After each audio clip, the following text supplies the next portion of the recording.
Hello guys, I hope you are doing well. तो हमने अभी तक अपने जो है परमार वंश तक के जो टॉपिक हैं उनको कवर कर लिया है हिस्ट्री वाली पोर्शन में। तो हम कुछ परीक्षावाणी को भी एक बार साथ के साथ देख लेते हैं कि इसमें से कुछ पॉइंट अगर हमें एक्सट्रैक्ट हो जाते हैं तो हम उनको वैल्यू ऐड करके अपने मटेरियल में इंटीग्रेटेड नोट्स तैयार करेंगे। सबसे पहले जो हमने स्टोन एज वगैरह प्री हिस्ट्री में पढ़ा था, pre history again stone age तीन तीन पार्ट्स में डिवाइड है, पेलियोलिथिक, मेसोलिथिक, नियोलिथिक। पेलियोलिथिक जो है जो लोअर पेलियोलिथिक टाइम था उसमें यूज़ ऑफ टूल्स का स्टार्ट हो चुका था, और अपर पेलियोलिथिक तक ये जो है डिस्कवरी ऑफ फायर हो चुकी थी। तो इस वाली पीरियड से रिलेटेड जो उत्तराखंड में जो भी आपको साक्ष्य यानी कि जो आर्कियोलॉजिकल आर्टिफैक्ट्स मिलते हैं आपको, उसमें एक प्रमुख उपकरण मुष्टिक कुठार नाम से प्रसिद्ध है। It is like a knife जो कि आप बुचर की शॉप पे भी देखते होंगे। It is something like that. तो उसके साक्ष्य आपको कालसी में, यमुना के तट, अगेन कालसी यमुना के तट पर ही है, टोंस और उसके संगम पे, और अलकनंदा तट, खुटानी तट आदि जगहों पे आपको इसके साक्ष्य मिल जाते हैं। इसके बाद जो है आपको मध्य पुरा पाषाण काल यानी कि मिडिल जो पेलियोलिथिक एज है उसके आपको जो भी उपकरण मिलते हैं वो श्रीनगर के आसपास मिल जाते हैं। और जो अपर आपका पेलियोलिथिक एज था उसके अभी भी हमारे पास कोई अभी ऐसे उपकरण आर्टिफैक्ट्स हमें मिले नहीं हैं। तो अभी तक राज्य में इस पीरियड से रिलेटेड हमारे पास कोई जानकारी नहीं है। अगेन मध्य पाषाण काल जो मिडिल स्टोन एज था मेसोलिथिक वाला, वहाँ उसके कुछ साक्ष्य हमें जसकोट से मिल जाते हैं, जिसमें कि आपको दो चीज़ों के बारे में पता चलता है। एक डोमेस्टिकेशन ऑफ एनिमल्स के बारे में, और एक यहाँ पे यूज़ ऑफ माइक्रोलिथ्स। माइक्रोलिथ कुछ छोटे छोटे स्टोन की कार्विंग वाले टूल्स होते हैं, मतलब जो साइज़ में तो काफ़ी छोटे होते हैं, क्योंकि जो पहले के टूल्स थे वो थोड़ा सा जिनकी कहते हैं कि इनकी शार्पनेस उतनी तेज़ नहीं होती थी, लेकिन जो माइक्रोलिथ्स होते थे इनकी शार्पनेस काफ़ी तेज़ होती थी। आदमी अपना एडवांसमेंट कर चुका था टूल्स वगैरह बनाने के लिए, हंटिंग वगैरह, हंटिंग गैदरिंग वाली सोसाइटी आपकी आ चुकी थी। और डोमेस्टिकेशन था तो ऑब्वियसली आप एनिमल हस्बेंड्री वगैरह भी रखते थे, जिससे क्या ह्यूमन को जो है टूल्स की आवश्यकता पड़ने लगी थी। तो इस टाइम के हिसाब से हमारे पास जो जसकोट से जो भी साक्ष्य प्राप्त होते हैं, एक्चुअली वो माइक्रोलिथ्स ही हैं। तो इस वाली प्लेस से रिलेटेड ये आपका मध्य पाषाण काल। अगेन जो पाषाण युगी जो मानव गुफाएं थी वो मेनली चमोली और अल्मोड़ा से अल्मोड़ा के एरिया में ज़्यादा देखने को मिलती हैं। जैसा आपका एमपी जोशी जी ने जो लाखों डियार की खोज करी, और ऐसे ही जो ग्वारखा जो केव थी वो राकेश भट्ट जी ने करी। ऐसी कुछ कुछ जो भी हमने केव्स थी वो हमने पहले लेक्चर्स में पढ़ ली थी, तो हम इसमें से ज़्यादा इसको डीप डाउन नहीं करेंगे। अगेन हमें जो भी इंपॉर्टेंट टॉपिक्स से रिलेटेड जो भी इंपॉर्टेंट फैक्ट्स मिलेंगे हम उनको मगअप कर लेंगे। जैसे यशोधर मठपाल जी ने पश्चिमी गंगा घाटी पर 9 ग्राम से 73 ओखलियाँ, आपको कप मार्क्स जो ओखलियाँ मतलब यानी कि एग्रीकल्चर से रिलेटेड एक्टिविटीज़ यहाँ हो चुकी थी शुरू। तो ये इंपॉर्टेंट क्यों है, क्योंकि सेंट्रल गवर्नमेंट ने 2023 में इसको कंजर्व एरिया के रूप में घोषित कर लिया है। तो ये थोड़ा इंपॉर्टेंट सा फैक्ट हो जाता है आपके लिए। बाकी देवीधुरा चंपावत वगैरह में एमपी जोशी जी ने, और गोपेश्वर वगैरह की जो पश्चिम में नयार घाटी है वहाँ से यशवंत कटौत जी ने कुछ और आर्टिफैक्ट्स की खोज करी थी आर्कियोलॉजिकल।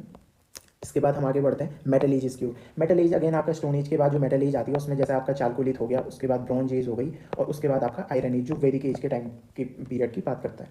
मेटल एज से रिलेटेड हमारे पास जो भी इसमें मिले हैं, पिथौरागढ़ के बनकोट से 8 ताम्र मानव कृतियाँ, और नैनी पाताल से 5 ताम्र मानव कृतियाँ, अल्मोड़ा ज़िले से कुछ अल्मोड़ा ज़िले से भी मिली हैं और कुछ हरिद्वार ज़िले से भी। तो ये कुछ फैक्ट हैं। आपको प्लेसेस के नाम याद रखने कि मेटल एज से रिलेटेड कुछ प्लेसेस जैसे पिथौरागढ़ हो गई, पिथौरागढ़ का बनकोट, या नैनी पाताल, या तो अल्मोड़ा वगैरह, इस वाले रीजन को आपने थोड़ा सा ध्यान में रखना है। अगेन मलारी गांव से भी आपने देखा होगा कि शिव प्रसाद डगराल जी ने जो एक्सकवेशन किए थे वो भी कुछ इसी टाइम पीरियड के रिलेटेड के जो भी वहाँ पे साक्ष्य आर्कियोलॉजिकल फैक्ट्स मिले थे वो थे। अब आते हैं हम प्रोटो हिस्ट्री पे। प्रोटो हिस्ट्री में अगेन लिटरेरी सोर्स के रूप में हमारे पास धार्मिक ग्रंथ थे, जिसका पहला जो कि हमें गढ़वाल का जो पहला वो हमें उल्लेख मिलता है, वो उसका नाम मतलब हेमवत देवभूमि, मनीषियों की भूमि के नाम में हमें मिलता है। रामायण महाभारत में से पूर्ण भूमि, ऋषि भूमि, पवित्र क्षेत्र वगैरह वगैरह नाम दिया गया है। ऐत्रेय ब्राह्मण जो हमने पढ़ लिया था कि उत्तर कुरु शब्द का इस्तेमाल हुआ है, और क्योंकि यहाँ उत्तर कुरु निवास करते थे इसलिए। कौशिकी ब्राह्मण में वाक देवी जो सरस्वती जी हैं उनका निवास स्थान बद्रीनाथ जी को बताया जाता है। अगेन ये फैक्ट आपको मगअप करने ही होंगे। बदाण का जो नंदा देवी पर्वत है वो आपका विभाजन करता है, जो मतलब आपका जो मानसखंड और केदारखंड वाला इलाका था उसको आप क्या करते हैं, जो सेपरेशन की जो कुमाऊं वाला इलाका और गढ़वाल वाला इलाका जो आज की डेट में है उसको सेपरेट करने वाले इसी इसी विभाजन रेखा पर स्थित माना जाता है। इसके बाद आपका संयुक्त रूप में जब मानसखंड और केदारखंड को आप देखते हैं तो उसको उत्तरखंड, ब्रह्मपुर, खसदेश, ये आपके जो धार्मिक ग्रंथ है उससे डिराइव किया गया है। बहुत साहित्यों में इसे हिमवंत कहा गया है।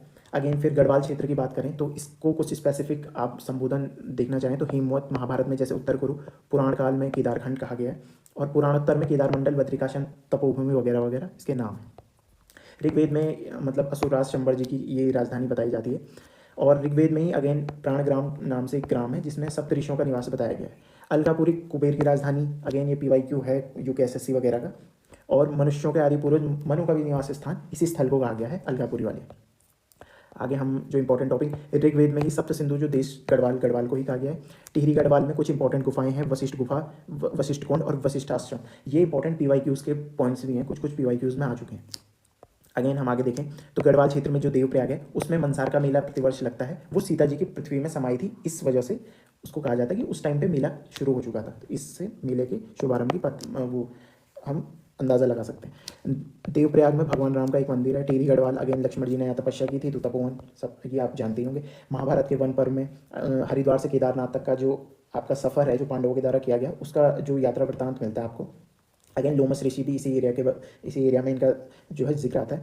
वन पर्व में जो सतलज से अलकनंदा वाला एरिया है उसको कुणिंद राजा सुबाहु का अधिपति, यानी कि उसकी राजधानी अगेन श्रीनगर, जो हमने अपनी कुणिंद वाली वीडियो में भी देखा था, माना जाता है। वन पर्व जो है, वन पर्व में अगेन हमने देख लिया मंदाकिनी से उत्तर में जो मंदाकिनी रिवर है, जो चमोली वाला इलाका और ये रुद्रप्रयाग उत्तरकाशी वाला इलाका, इसमें जो है बाण की राजधानी ज्योतिषपुर यानी जोशीमठ को बताई गई थी। अगेन यहाँ राजा विराट की भी नगरी बताई जाती है जिसकी राजधानी विराटगढ़ी थी। जो कि आप महाभारत की अगर स्टोरीज देखते हैं तो आपको पता होगा कि जो अर्जुन जी थे उनकी जो वाइफ थी, या सॉरी जो अभिमन्यु जी थे अर्जुन जी के पुत्र, उनकी जो वाइफ थी उनका विवाह इसी जगह से हुआ था। और फिर महाभारत में से आपको खश, तंगड़ वगैरह इन जो यहाँ की प्रजातियाँ हैं इनका जो है वो उल्लेख मिल जाता है। बद्रिकाश्रम और कण्वाश्रम 2 विद्यापीठ यहाँ स्थित है। इनमें से कण्वाश्रम में फेमस ये है कि दुष्यंत और शकुंतला की जो है प्रेम प्रसंग यहीं से लिखा गया था। और चक्रवर्ती सम्राट भरत जी का जन्म भी इस स्थान को कहा जाता है। अगेन महाकवि कालिदास जी ने अभिज्ञान शाकुंतलम को मालिनी नदी के तट पर ही कण्वाश्रम में जो है लिखा था, जिसे चौका घाट भी कहा जाता है। अब ये कुछ फैक्ट हैं जो आपको इंपॉर्टेंट एग्जाम की दृष्टि से इंपॉर्टेंट हैं। अगेन केदारखंड को खस प्रदेश का पर्यायवाची भी माना जाता है। खसों में जो है बौद्ध मत का जो प्रचार प्रसार था वो अधिक हुआ है, यानी कि खस जो हैं वो बौद्ध यानी कि 6th सेंचुरी BCE के बाद के जो भी टाइम पीरियड के हैं वो खस उस टाइम पीरियड के आते हैं। अगेन आप कुमाऊं क्षेत्र की ओर चलें तो चंपावत के पास जो कच्छप की पीठ आकृति वाले जो कांतेश्वर पर्वत हैं, जिसको कि कांडदेव या कानदेव कहा जाता है, तो माना जाता है वो भगवान विष्णु जी का जो कच्छपा अवतार था वो यहीं हुआ था। इसीलिए इस एरिया को ही कुर्मांचल शब्द दिया गया है संस्कृत में, और इसको ही जो हिंदी में है आगे चल के कुमाऊं इसका नाम पड़ गया। अब आगे देखें तो कुमाऊं का जो सर्वाधिक उल्लेख है वो आपका स्कंद पुराण के मानस खंड में मिलता है। ब्रह्म और वायु पुराण में जो है किरात, किन्नर, यक्ष वगैरह, गंधर्व वगैरह का जिक्र आपको मिलता है।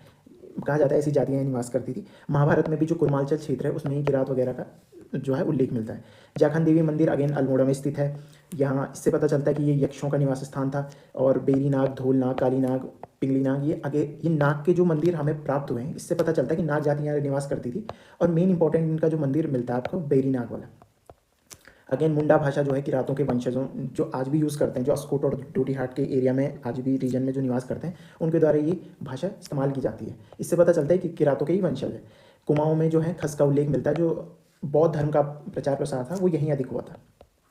अब आते हैं हम हिस्टोरिक एज पे, जो हमारे पास जिसके बाद हमें साक्ष्य वगैरह प्राप्त हो चुके थे। कालसी, लाखा मंडल, सिरोली, माणा वगैरह में शिलालेख मिले हैं। उससे हमें पता चलता है, अगेन आपको पता है अशोक के शिलालेख 257 BCE का जो कालसी में मिलता है वो काफ़ी इंपॉर्टेंट शिलालेख है यहाँ की इन्फॉर्मेशन के लिए। प्राकृत और जो है ब्राह्मी लिपि में ये जो लिखा गया था।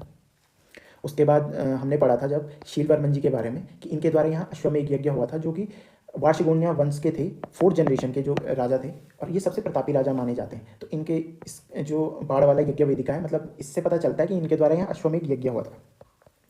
सिंहपुर के यदुवंश का स्रोत मिलता है आपको लाखा मंडल, देहरादून, जो राजकुमारी ईश्वरा थी जिनके द्वारा लाखा मंडल का जो शिव मंदिर था वो बनवाया गया था, वहीं से आपको यदुवंश वगैरह के जो स्रोत प्राप्त होते हैं। अगेन थोड़ा बहुत नागवंश भी जो उत्तरकाशी वाले रीजन के आसपास जो आपका सिरमौर का जो था आपका नॉर्थ वाला पोर्शन, उसमें नागवंश का भी जिक्र मिलता है। स्रोत इसका नाग शासक गणपति नाग के जो 6th-7th AD के आपको गोपेश्वर के त्रिशूल अभिलेख से जो जानकारी प्राप्त होती है वो इनका सोर्स है। अब हम आगे देखें तो भाणभट्ट के हर्षचरित में भी उत्तराखंड के भ्रमण का जिक्र मिलता है। अंग्रेज इतिहासकार कनिंघम, जो कि एक काफ़ी प्रोमिनेंट इतिहासकार माने जाते हैं गढ़वाल के लिए, उनके द्वारा आधुनिक गढ़वाल और कुमाऊं वाले संपूर्ण इलाके को पहले कहा जाता है कि पहले ये ब्रह्मपुर वाला इलाका, उनके द्वारा कहा जाता है कि ये पूरा ब्रह्मपुरी, वो उसको मानते थे। जब डिसेंट्रलाइजेशन हुआ वर्धन वंश के बाद, तो आपको जो है कुछ 3 जो है ब्रह्मपुर, शत्रुघ्नगर और गोविशाण राज्य जो है वो अलग अलग डिसेंट्रलाइजेशन के कारण इंडिपेंडेंट स्टेट के रूप में उभर के आए। 6th सेंचुरी में आपको कौरवों का शासन भी यहाँ देखने को मिलता है। जागेश्वर का जो प्राचीन योगेश्वर नाम था, और गोयला जो कि गोपेश्वर आज कहते हैं, मुनार यानी रुद्रप्रयाग जिसका आज का नाम है। अब हम कार्तिकेयपुर के कुछ फैक्ट देख लेते हैं। इसकी राजधानी अगेन हमने पढ़ा था कि जो जोशीमठ थी, फिर चेंज होती रहती थी इनकी लेटर स्टेज, और इनिशियली थोड़ी अलग अलग रही। और उसके बाद हम राजवंश, जो कि प्रथम ऐतिहासिक राजवंश किसे कहा जाता है, तो कत्यूरी जो है आपका इसका आंसर हो जाता है। उसके बाद इसके प्रथम राजा वसंतदेव जी के बारे में हमने पढ़ा था। इनके पास एक और उपाधि थी, परम भट्टारक महाराजाधिराज, परमेश्वर की। इनके सारे उसके बाद सारे वंश ने इसी जो है उपाधि को धारण किया। इसके बाद जो कत्यूरी की सेकंड फैमिली, जो खरपरदेव वाली फैमिली थी, यानी जो पहली फैमिली थी वसंतदेव, उसके बाद जो आपका खरपरदेव मिलते हैं, उसके बाद धीरे धीरे ये वाली फैमिली एंड होती है। इसमें आपको नालंदा अभिलेख प्राप्त होता है, जिसके कि शासक धर्मपाल का गढ़वाल पर आक्रमण का जो जिक्र मिलता है आपको, नालंदा अभिलेख से साक्ष्य प्राप्त होते हैं। ये कहा जाता है शैवाइट्स थे, जो शिव की आराधना करने वाले। उसके बाद आपको कुछ जो मंदिर हैं वो इंपॉर्टेंट हो जाते हैं, जैसे जागेश्वर में नवदुर्गा, महिषमर्दिनी, लकुलीश और नटराज जो मंदिर हैं वो शैव धर्म के प्रतीक के रूप में इन्होंने स्थापित किए थे। जैसे आपने देखा होगा चोलास, जो साउथ इंडिया में जो चोलास एम्पायर था, उनके द्वारा भी कई मंदिरों की स्थापना की गई। ऐसे ही ये भी शैवाइट्स थे, तो इनके द्वारा भी कुछ जागेश्वर में कुछ मंदिरों की स्थापना की गई। फिर पांडुकेश्वर ताम्रपर्त मिलता है, उससे ललित सूर्यदेव के बारे में पता चलता है। ये कत्यूरी वंश के दूसरी फैमिली के बारे में जो आपको इन्फॉर्मेशन देता है। ये थोड़ा यहाँ के प्रतापी राजा थे, तो इनका जो है आपको वहाँ पे उल्लेख देखने को मिल जाता है। ये बौद्ध धर्म के विरोध में थे, तो इसीलिए इन्होंने बैजनाथ मंदिर का निर्माण कराया था।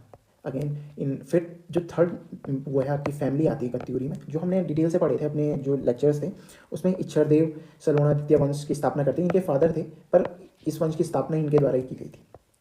अगेन हम आगे जाएँ तो इनके राजकुमारों में रजवार नाम का जो है उपाधि धारण की जाती थी। कुछ इनके प्रमुख जो अधिकारी थे उसमें हस्तस्या सवुष्ट बलाधिकृत, ये जो टर्म्स हैं, ये टर्म्स वैसे तो हमने पहले डिस्कस कर लिए हैं अपने लेक्चर्स में, जो थोड़ा अलग सी टर्म्स हैं वो हम इसमें देख लेते हैं। जैसे ये वाली टर्म, एक्चुअली सॉरी, जो आपको ये वाली टर्म है, जो तीनों सेनाओं का सर्वोच्च अधिकारी, ऐसे ही जो ये अगर आप ये टर्म को एनालाइज करें बलाधिकृत, तो ये जहाँ भी बलाधिकृत लगा है यानी वो सेना में कोई ना कोई नायक की पोजीशन में, यानी कि जो हेड की पोजीशन पे है। तो जैसे अश्व बलाधिकृत है तो अश्वरोही सेना का प्रमुख सर्वोच्च नायक होगा। हस्ती बलाधिकृत है तो वो गज सेना का होगा, यानी उष्ट बलाधिकृत है तो ऊँट सेना का। यानी कि आगे के जो हैं वो टर्म्स बदल रहे हैं, पीछे के जो आपका प्रत्यय है वो सेम है, तो यानी कि वो कुछ ना कुछ हट रहा है। ये टर्म्स थोड़ा इंपॉर्टेंट हो जाएंगी एग्जाम की दृष्टि से। अगेन थोड़ा मापन की देख लेते हैं। एक नाली जो है भूमि, वो 9 पाथे के बराबर होती थी, जिसमें कि 2 सेर बीज का उपयोग होता था। इतनी जो भूमि होती थी उसको एक नाली कहा जाता था। अगेन जागेश्वर मंदिर है, उसका निर्माण और जीर्णोद्धार सब कुछ कत्यूरी राजाओं के द्वारा ही किया गया था। अगेन आदिगुरु शंकराचार्य जी का भी यहीं पर आपको निम्बरदेव जी के टाइम पे मिलता है कि आप 8th सेंचुरी BCE में 8th सेंचुरी AD में जो 820 के आसपास जो भी ये शंकराचार्य जी उत्तराखंड आए थे, और इनके द्वारा जो मंदिर था केदारनाथ वगैरह वो स्थापित किया गया था। अब हमने इतने फैक्ट्स देख लिए हैं। अब थोड़ा सा परमार वंश जो हमने पढ़ा था, परमार वंश को भी एक बार देख लेते हैं कि इसमें कुछ इंपॉर्टेंट फैक्ट्स जो हमारे लिए वैल्यू एडिशन के रूप में मिले। अगेन जो अजयपाल जी थे वो 37th राजा थे। हमने इनकी सारी पॉलिसीज़ वगैरह, जितने भी राजा थे, पॉलिसीज़ वगैरह जो भी इंपॉर्टेंट इवेंट्स इनके टाइम पे घटित हुए थे वो सब हमने डिस्कस कर लिए। हम बस ये वैल्यू एडिशन के लिए देख रहे हैं, इसीलिए हम ज़्यादा डीप डाइव नहीं कर रहे हैं किसी भी टॉपिक में, क्योंकि हम पहले कर चुके हैं। जैसे हमें शामशाह वाला जो यहाँ पे एक पॉइंट मिलता है, शामशाह जो है इनका जो है सोर्स जहांगीरनामा से भी इनका वो मिलता है, उल्लेख मिलता है। तो 16 जो इसमें उल्लेख मिलता है कि 1621 के आसपास जो है शामशाह जहांगीर से मीटिंग करते हैं दिल्ली सल्तनत में जाके, और कहते हैं कि गिफ्ट्स वगैरह दिया था इनके द्वारा। एक हाथी घोड़े वगैरह जो गिफ्ट्स थे वो जहांगीर के द्वारा दिया गया था। ठीक है। मेदनी शाह, अगेन मेदनी शाह आपको पता ही होगा, पृथ्वीपति शाह के जो बेटे थे मेदनी शाह, इनके द्वारा और इनके साथ इनके जो मित्र थे, जो जयसिंह जी के पुत्र राम सिंह थे, इनके द्वारा क्या किया गया कि सुलेमान शेखों को औरंगजेब के दरबार में भेज दिया गया, और जिससे कि उसके बाद उसको मृत्यु दंड मिला और इनको जो है राज्य से निष्कासन मिला। तो राज्य से निष्कासन के बाद ये क्या हुए कि आपको जो सोर्सेज से मिलता है कि इनको मनसब की उपाधि दे दी गई, मनसबदारी सौंप दी गई, मतलब दिल्ली सल्तनत के द्वारा। ये अगेन PYQ है। तो दैट्स इट, जितने भी हमने देखना था कि वैल्यू एडिशन के लिए ये हमने देख लिया कि परीक्षावाणी। अब हमने परीक्षावाणी भी देख ली, तो आपको ऐसा नहीं लगेगा कि हमने कुछ टॉपिक हमारा छूट गया है और कोई सोर्स हमारा रह गया है।